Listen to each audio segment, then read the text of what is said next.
So from here on, expect this this Zoom call to be recorded.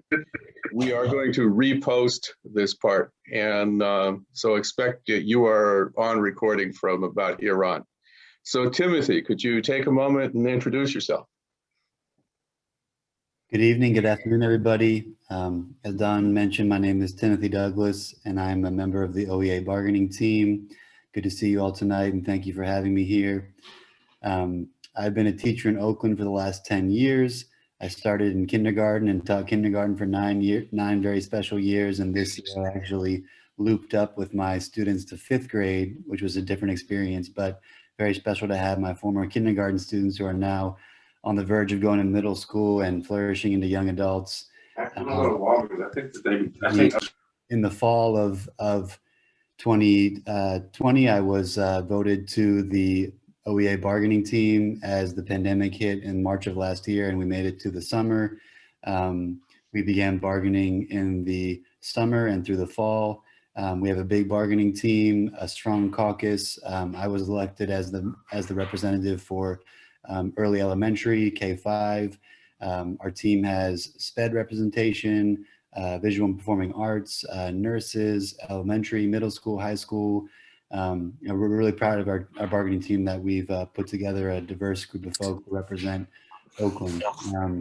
We've been bargaining the reopening of schools since the fall, holding strong to safety criteria that we've developed that are stricter than the Alameda County Public Health Department, that are stricter than the CDC.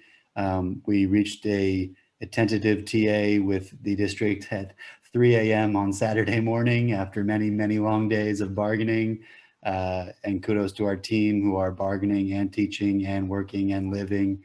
And now our membership is voting on the ratification of that TA as we bring it to members. So thanks again for having me here tonight, and I'm happy to answer any questions you all have. We got questions. Before I start with the questions, just want to remind everyone that there's a link to the agenda in the chat. There's also a link to the reparations memorandum that's going to be up for a vote on the 24th, and other information. After I ask my questions to Timothy, we'll be taking questions from the floor. So if you want to ask a question, just type stack into the chat. So Timothy, to start with, let's give us an overview. What's the agreement look like? What exactly did you agree to do and not do?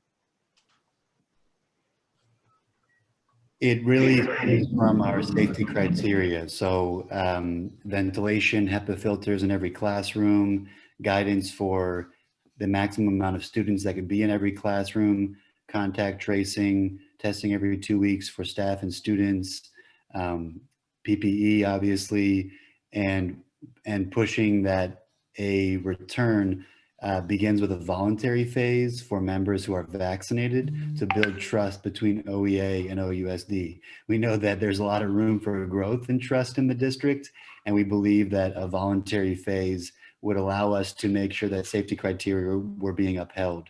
So if there's something wrong with your ventilation, within 48 hours, someone shall come onto campus and check it, making sure that there is a protocol for doing health screening every morning with students, a way to lift those concerns if that's not being followed. So it really started with our safety criteria, and then making sure that we were not in the purple. As we know, the Alameda County Public Health Department allowed for priority groups to start in the purple. We did not think that that was appropriate for our most impacted zip codes or for our schools going in, knowing that OUSD continually does not create the conditions that are safe for members. So that's why we held to stricter safety criteria. We really had to fight for that, to push back the reopening. And we believe that as we have volunteers in the building first to check those safety criteria, to lift those concerns, that puts us in a place that we could have the next phase of small and stable cohort reopening for more students. Okay. Now, specifically, what about this agreement? What are the ways that this agreement is going to keep the teachers and the staff safe? Great question. So it's given us enough time to get many members vaccinated, many staff members vaccinated, and the community vaccinated. I believe I heard today that 25% of Oakland is vaccinated, which is great. We are now at our levels are at the orange tier, although we're officially in the red tier because it takes us 12 to 14 days to move from tier to tier. So time to get us in a lower tier. And then it has everything that we need to be back in the classroom. It has HEPA ventilation, it has PPE, it has social distancing, it has contact tracing. It has protocols for what happens if a student tests positive, if there's an outbreak at a school. So it has all the guidance that we would need and all the safety criteria that we would need to get back in the building. Okay, and now I'm going to ask you for a bit of the inside scoop. What were the differences between the administration's point of view and the union's point of view? What were the sticking points in bargaining?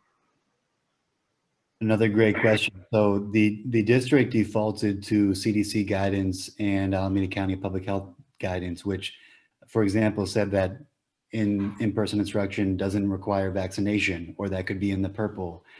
So our guidance was stricter in the sense that a volunteer phase beginning now in the red requires vaccination. And we also required in-person to be voluntary in the red with vaccination, or moving to a hybrid phase, which is when we move into the orange tier. So the district was eager to put unit members and teachers, educators, and students back in the classroom, back in the purple. We did not find that to be safe enough for our community, knowing that we had disproportionately impacted zip codes in Oakland. I work at one of those zip codes in 94601 that has been disproportionately impacted. So that was the big difference, that OUSD was ready to go back in January. They were ready to go back full hybrid in the beginning of March. And not go to a volunteer phase and just push people back in. So that was the big difference, that they were willing to default to members not being vaccinated, to being in the purple, and we really held strong to making sure our safety criteria were there, that we gave time for members in the community to be vaccinated as we were prioritized as educators, and for us to get to lower case rates as we're moving into the orange phase. Continuing on that same question, you know, a lot of people in Oakland, we live in multi-generational families. And so there are grandparents and whatnot at home who are at a higher risk than most of the parent age group. Was that discussed at all? That's definitely a part of the conversation, as we know that many families and educators live in multi-generational homes. Unfortunately, we can only bargain for bargaining unit members. We would love to bargain for the entire community, for grandparents, for our classified colleagues, for all folks, but we can only bargain for ourselves at the table. So that's one of the realities that you learn when you're part of the bargaining team. But again, a reason as to why we pushed back our reopening to April 19th for members, April 14th for members and April 19th for students, to give us enough time to get more folks vaccinated, not only as members, but also in the community. Okay, let's move on to the community a little bit here. I mean, on the one hand, you know, things like the grandparents and all, the community at large is supposed to be represented by the school board, who also has to approve this agreement. But let's talk about like there's been a lot of heat. There's been some people who sound like they're at the door of Mervyn screaming open, open, open. And there's been some pretty anti-union talk coming around. Where do you think this is coming from? And has the union taken a lot of heat over this? Yes. If you so as you all know, our district is divided into different districts within themselves. So if you're in D1 or D2 or D3 or D4, the conversations are very different based on the demographic. The parent conversations that I have on a daily basis with the families from my school are very different than you might see in District 1. So the pressure has really come from families who are not being as impacted by the pandemic. Oftentimes families who have more means to raise their voice themselves and be louder and be heard. Whereas there are other families who are being impacted and do not have the means or the capacity to to push back as much or have their voices lifted. So that has been a balance for us. But again, as we move forward, there would be no required return to instruction for any members or for any families that do not feel safe returning. So if there are neighborhoods or zip codes that are being impacted, those families should do what's best for them and stay remote. And we feel that this TA strikes a healthy balance for us to provide services for those families that feel like it's safe. But yes, there's definitely a discrepancy in which families want in person and which families are being impacted by the pandemic and want to stay remote. Sticking to the anti-union part of this question, have you seen any signs of those who were always anti-union to begin with kind of making use of this opportunity to advance some anti-union proposals? I haven't seen that on a larger stage or a larger scale. I have seen that from exhausted parents who are really dealing with a lot at home, and school is a safe place for their kids. So I have seen that from families who are exhausted and who are feeling the pandemic just like we all are, and really are under a lot of stress. And so they feel as if the union is dragging their feet, but that is not true, because we are at the table 3 days a week with the district trying to figure out what is safest for our families, for our educators, and for the community. So it does feel that at certain times the onus is put on the union, because as we mentioned before, the guidance from the CDC and from Newsom and from the governor, from the Alameda County Public Health Department, they didn't want to take the heat. So they put the heat on the local education agencies. So we had to take that heat, because we had to say, hey, it's not safe for us to open in the purple. It's not safe for us to open in the red. We have to get the orange to a place where cases are trending down and vaccination is more available to the community and to our members.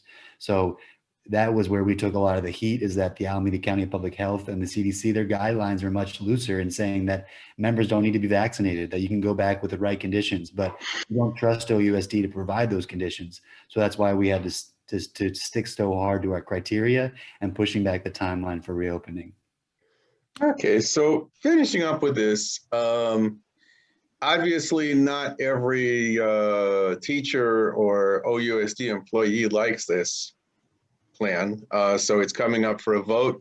Could you tell us what's happening, and what do you guys now need in terms of support from the community? Like, how can we help? What are the next things that are going to happen and that the OUSD is going to need support from the community for? Appreciate that, for being here and for supporting the union. We are encouraged that as more folks get vaccinated and cases continue to decline, that this gives us a pathway to getting back into the classroom. The challenge really is trust. The challenge is the trust that members have and that families have from years of being in a school district that continues to create conditions that are not best for students or for members. And that really eroded a lot of our capacity to bargain in good faith. When there's a district who, after the last strike that we went on, the class size went down by 1, and the next year my class was over enrolled by 1. So when you go on strike for things and then the next year your class size is over enrolled, you don't trust the district to follow agreements.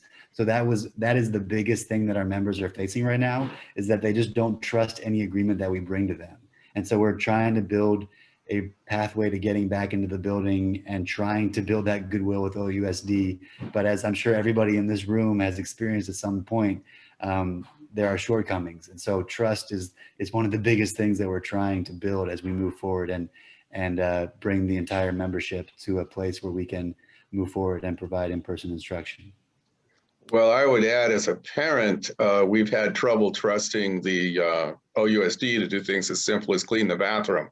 And now we have a much larger sanitation issue to deal with. Do we think the OUSD can actually keep their side of the bargain? That is a very legitimate concern that resonates very strongly with members and working members who are parents as well. It is a very real concern that is part of the safety walkthroughs that are included in our language. On Friday, for example, I will be doing a safety walkthrough with our safety lead at our site with the classified staff, with the certificated staff who's custodial, with the principal, with the network superintendent, to make sure that every site has what it needs, that it has a HEPA filter, that it has the PPE, that it has the furniture, that it will be socially distanced, that it has soap in the bathrooms, that there is paper towels. And we invited AFSCME and SEIU to our table to bargain with them. Again, we cannot bargain each other's contracts, but we are moving forward together because we know that that is a big part of the agreement. So a contract is a living document. We will have to enforce it. We will have to continue to work hard to make sure that the conditions are safe. But yes, we do believe that if the safety criteria that are on paper are being followed, and it will take us to follow them, we keep ourselves safe. We do believe that the conditions can be met. And if they're not met, we have the systems in place to raise those concerns, to get that looked at, to make sure that those things are raised and the conditions are taken care of. Well, thank you for those concise answers, Timothy. And now we're ready to open up to the floor. We're actually a couple minutes ahead, so maybe we'll get a couple more people to be able to ask you their questions directly. So Hillary? We got quite the list. Michael Rubin is first. Hello, Michael. You're muted.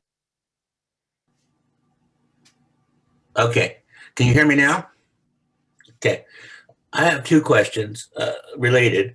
One of them is, what were the other issues that came up to the contract besides the return to classes, to return to school rather? So that's the first question. And secondly, related to that, how do you feel like you made out, given the demands that you went into bargaining, other than the school reopening issues? How did you feel that you made out? And I'll just add one other thing.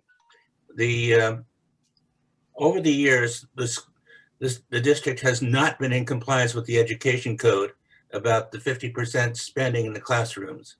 And I'm wondering whether that was mentioned in bargaining and whether any progress was made on this issue. Over. Those are all good questions. Thank you, Michael. Per the funding, we know that part of the governor's plan was to incentivize school reopenings with funding. So, for example, there will be additional funding at the school site to buy materials as we move forward to an in-person phase. Also, part of the agreement is stipends for substitutes who would work in lieu of a teacher who has a medical condition who could not be in person. So there is funding for those sites, as well as prioritized funding for zip codes who are hit hardest, as well as a stipend for members who returned in person, knowing that any return to in person will be an increased workload, not in terms of the hours that you're working, but the conditions in which we find ourselves as we manage both being online and in person and trying to figure that all out. Where we really feel that we were successful is holding strong to safety criteria too, which again is ventilation, PPE, contact tracing, testing, all those things that we need to go back into the classroom, social distancing. So we feel like that was a really strong win for us. Again, it was stricter than the Alameda County Public Health Department and the CDC, and being able to push back the timeline. So that was a really big and really hard line to pull as the district was able to cite the Alameda County Public Health and CDC saying, hey, you don't need vaccines. Hey, you can go back in purple. And we had to really fight to say, no, we can't. Look at the zip codes that are being hit hardest. Look at what the research says about folks who are not vaccinated and the risks that are involved with that. So our safety criteria was a big part of that. And then being able to push back the timeline to get Alameda County to a place where we're vaccinating folks and we're almost entering the orange tier. And that question number one, what was question number one? I forget. Well, what other issues were involved in bargaining, and how do you feel you did with the other issues that the union raised in bargaining besides the return to reopening the classrooms? I see my brother in crime over here, Dave Bird. So he's also on the bargaining team. Hey, Dave. he would also lift up that one of the big challenges is that we have an MOU. For example, Dave is a musician and a VAPA teacher in visual performing arts. And in the MOU, it said that there would be digital technology available to sites across the district. And, you know, if you have a PTA, you can fundraise and you can buy that digital platform that you would need. So again, implementation, even in the distance learning MOU was a challenge, because the district would say, yeah, we'll fund distance learning, we'll make it as good as we can be, but it took months to get students computers. It took months for students to get, and they still don't have certain platforms that they would need for visual and performing arts. So that was a reason why it was so difficult, and is difficult, as you all know, to trust the district, because they oftentimes don't follow their own agreements, which is where we're really having to engage members, because there is just a lack of trust. And so the lack of trust, again, was a big thing at the table. Thank you. We got Pete next. Yeah, I applaud all the people in the union who've been fighting to try to make a safe return up against the whole ruling class of this country demanding reopening with no concern for safety. My questions are going to be about safety.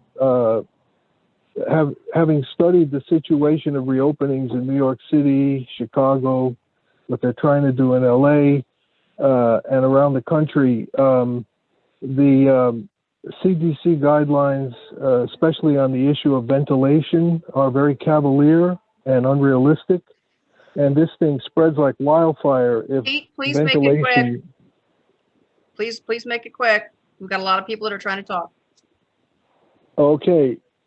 What provisions do you have to have expert analysis of the ventilation throughout each school? Because that's the biggest safety issue, aside from just masks. Is the district going to pay for example, building engineers to, I mean, just having teachers go in classrooms and look that there's a HEPA filter, and in the classrooms, there are other areas of the school that need ventilation, all the indoor areas of the school.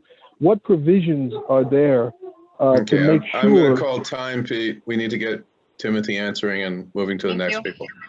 Timothy? Okay. It's a very good question, Pete, because as we all know, ventilation and being indoors is a really big piece of how the virus spreads. So it's written in our language. The classroom shall have HEPA filters, and there are beginning to be walkthroughs. So as I mentioned earlier, I will be walking through on Friday to make sure that there is a HEPA filter in every classroom. The district has told us at the table that they have purchased an excess of HEPA filters. So at our site, there will be even HEPA filters in the storage closet and in the teacher's kitchen area. And so there could potentially even be up to 2 HEPA filters per classroom. And then also written in the language is that a contractor shall be assigned to a site within 48 hours. So if you notice that your filter is not working appropriately, or it breaks, or something is happening, that within 48 hours, there must be a contractor who shows up to assess the situation. And as you pointed out, we know that there are teachers that are in classrooms that with windows that don't open, or they're in the hallway, or they're in a closet. And so that is a very real concern. Also in our language, it encourages folks to, if they want to be outside, if they feel like that's appropriate. And Building and Grounds has also gone through to certain sites to make sure that windows could open to add ventilation to that. So we're doing walkthroughs to make sure everywhere has HEPA filters, and within 48 hours, a contractor would come to your site if that safety criteria is not being met. Timothy, the question also was like, I'm not an HVAC specialist. I don't think you're an HVAC specialist. What kind of expert pre-inspection do we have? Do we have anybody who would know what you and I wouldn't know, looking at the buildings ahead of time? That's a good question. The walkthroughs are being done with the network superintendent, with the safety lead, with principals, with certificated staff. There is not like a designated health expert in that group, but the filters that have been purchased are all up to the requirements that we are including in our safety criteria, which are HEPA filters, if not better. So that gives us confidence that there will be a checklist. And so as you move through the school, you will make sure that the filters are designated themselves as HEPA filters and fulfill those requirements. Thank you. Let's try to get a couple more questions in. Stacy next. Thanks, Timothy. I'm wondering how the teachers are planning to manage the fact that there's going to be what sounds like a hybrid of in-person and online teaching because of the voluntary nature, if I understood you correctly. So that's my first question. The second is, are you including in the TA increased custodial staff? Thanks. Those are good, also really good questions. These are really good questions, folks.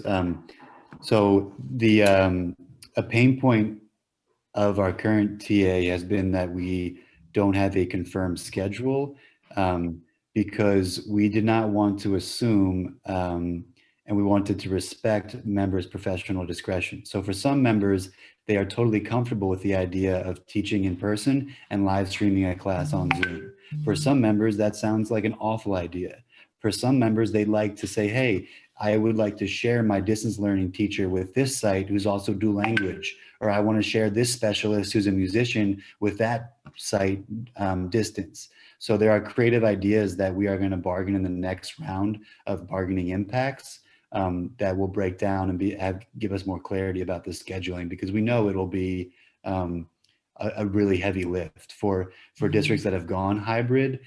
Finding scheduling has been a really logistical challenge for everybody, as everybody has a different situation, and it will not be school as normal, and it will not be like a 9 to 3 situation. So we're really trying to organize around that issue to get schedules that are best for teachers and best for families moving forward. To your second question, again, we would love to bargain for the custodial and for AFSCME and SEIU. We are at the table together when the moment rises, but we cannot bargain for them. So SEIU and AFSCME does support the TA that we have, and we're working very strongly with them to ensure that these safety criteria are being met. All right, we're down to the end of our half hour. I don't know if you can stay any longer, Timothy. Can I ask a question next, please? Or no, maybe Deirdre. Oh, we got more. Sorry. Yeah, there's about 5 people on stack. So Timothy, if you had some more time, we definitely have people like to talk to you. I'm here for the party. Thank you all. Does that mean you stay a little longer? Yes. Okay. Thank you. Thank Hillary? you. Okay, we got Matt next. Thanks. I was wondering what the support was like for outdoor classes in the agreement. So this was a really big challenge. We brought this forward to the district, but the reality is that every school has a different outdoor space. There are some schools that has an outdoor space that would be great for distance learning. And there are some schools that do not have a space that would be safe. They either don't have a space, or the safe in the neighborhood is not safe to be outside. So we did not feel that we could put that into the agreement definitely. There is funding for school sites to buy tarps and to buy tents and to have outdoor space. If it allows you to have outdoor space, absolutely, that should be part of what you're planning to do as a site and part of a best practice. But we could not include that in the TA because the sites are so varied by their outdoor space. We have Deirdre next. Okay, so I'd like to know who you were really negotiating with or bargaining against, because I've heard that it was basically the usual HR people, And Janine doesn't really have power. And when we were going on strike, they were waffling around and not doing anything. And we did not make any progress in any real way until we demanded that the school board and the superintendent actually showed up at these meetings. There's a lot of stuff is left very, very, very open in this, and there's no guarantee. I know it's like that the principals are going to be able to pull this together all of a sudden. Deirdre, excuse me for interrupting, but we're trying to keep questions to 30 seconds. So if you can. Okay, sorry. So it's just, who were you bargaining with? And do you all understand that my old classroom would have needed 6 HEPA filters. It's that big. So what is this thing about just like seeing one HEPA? Okay, I'm done.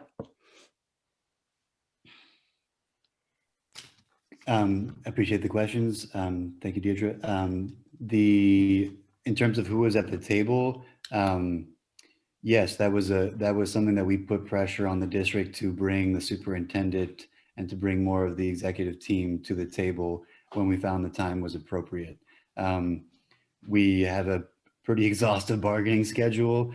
We bargain Tuesday evenings from 3:30 until whenever. We bargain all day on Wednesday. We bargain on Thursday from 3:30 till whenever, and we bargain other days if it's necessary. So the reality was that not the entire executive team or superintendent staff was there, but we tried to put pressure on the district to bring those folks to the table when it was necessary. And Keith Brown, our president, also communicated with the superintendent and with the executive team when it was necessary, as well as our bargaining chair, Chaz Garcia, communicated with the school board members when it was necessary.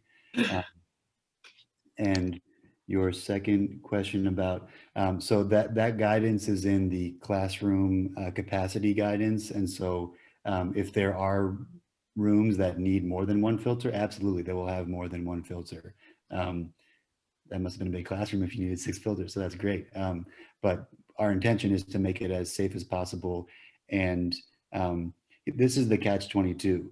If we don't trust the district, then who do we trust?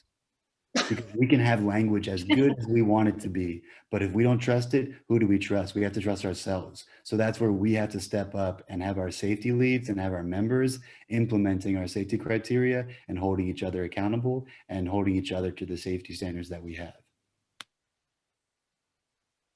So next would be Vicente. Great. Thanks again, Timothy. I want to know if you are organizing with any other districts in the county. And specifically, I just was in Albany, and one thing that definitely all the teachers agreed on, and it's also kind of a piggyback on Pete, is about the ventilation. So have you organized with other districts around Alameda County?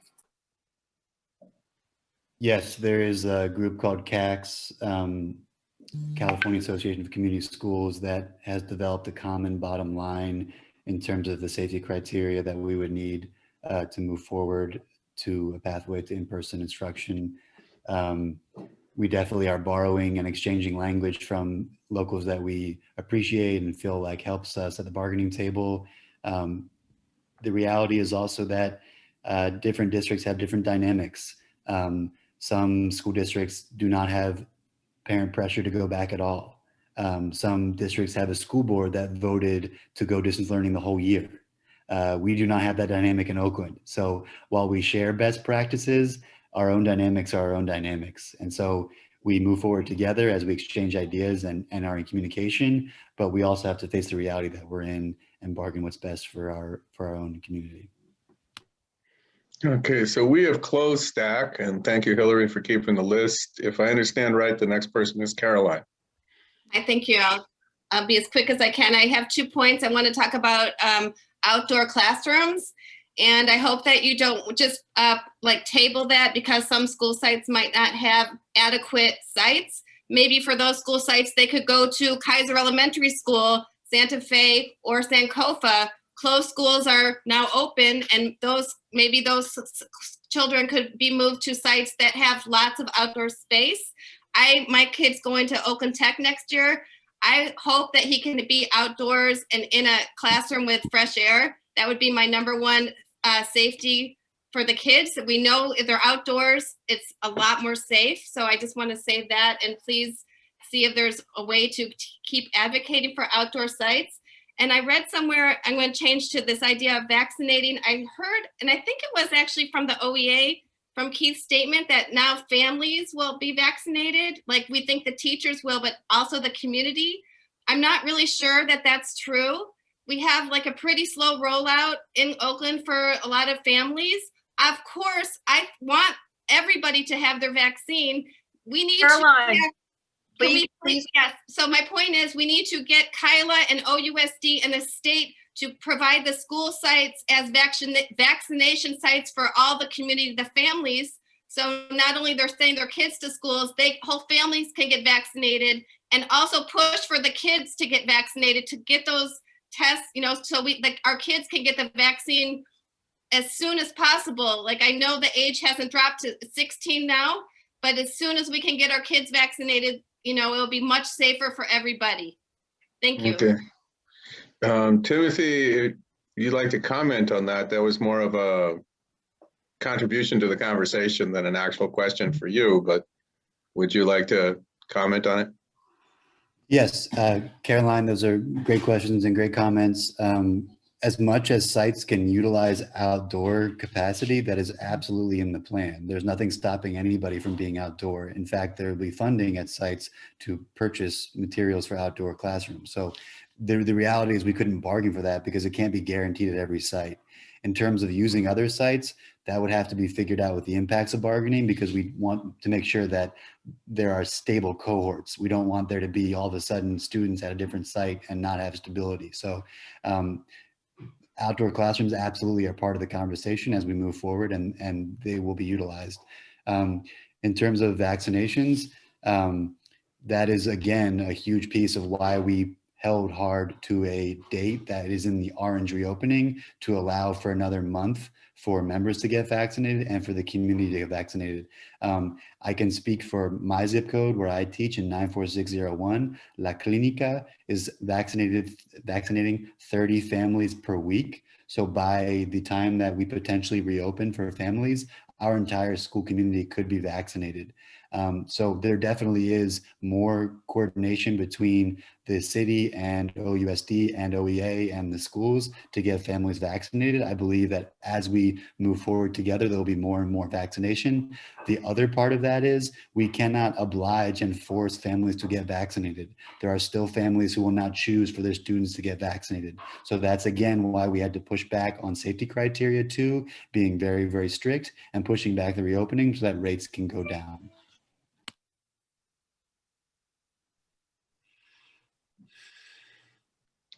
All right, Hillary, who's next?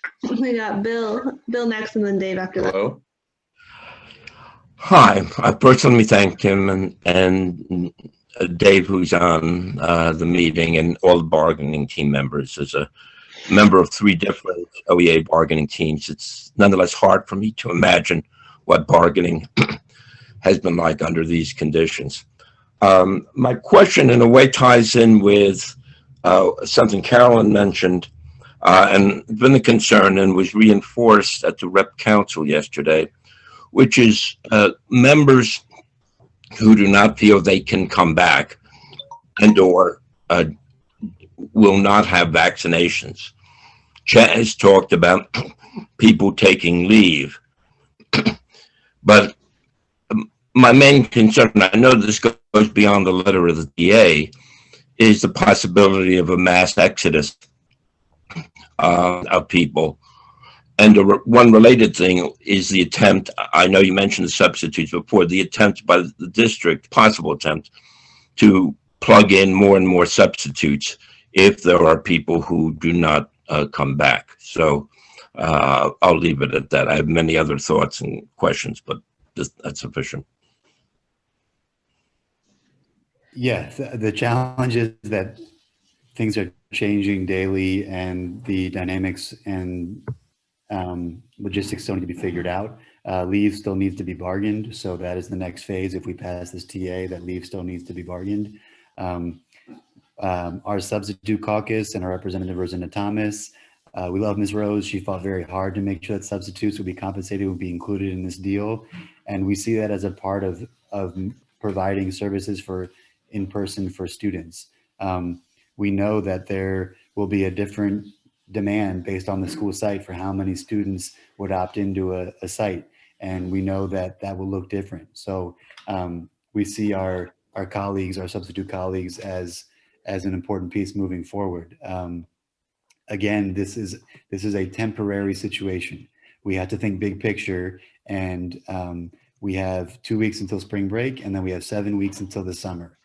So this is a temporary contract. This is not a permanent thing. We have much bigger things to bargain in the future, and this is a way for safely to get students in the classroom who opt in to do that and to support students, as we are in the service of serving students. That is our job, to serve students. And I believe strongly in that as we do this for this temporary phase, and then think about things on a bigger picture as we get into the summer and into the fall. All right, and who's next on the list? Dave is next. Hey, just wanted to support my comrade Timothy here, who's killing it over here.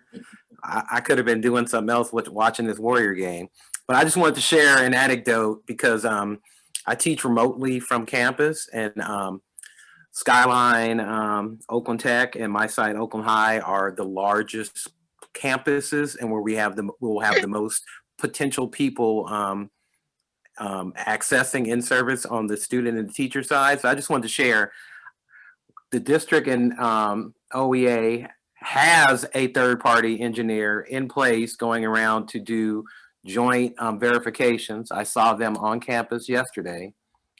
And I just want to share, not only are we putting filters in the wall systems that exist, you know, and putting the highest quality ones in there, we're also putting portable filters in the room as well. So it's not just portable systems, it's the wall systems too. So from what I heard and asked of the when I saw the walkthrough yesterday, I think it's going to be sufficient, especially in our building, which is like only about 20% of the classrooms have windows. So I just wanted to share that anecdote that I have seen that work underway.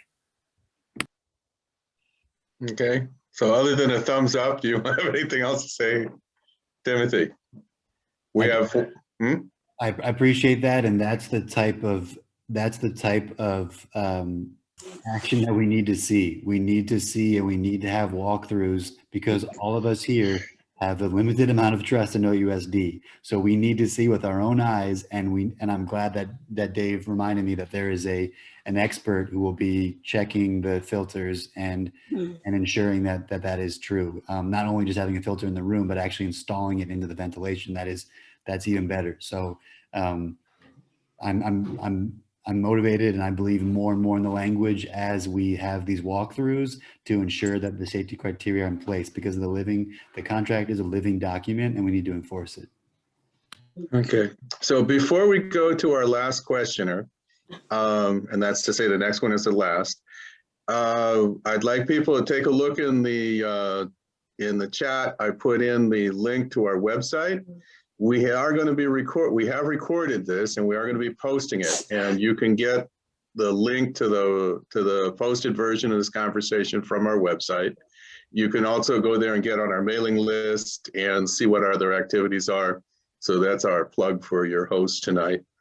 And so Francis, you're the last person on the list. You have the floor. Hi, thank you. Thank you, Timothy, for all your hard work.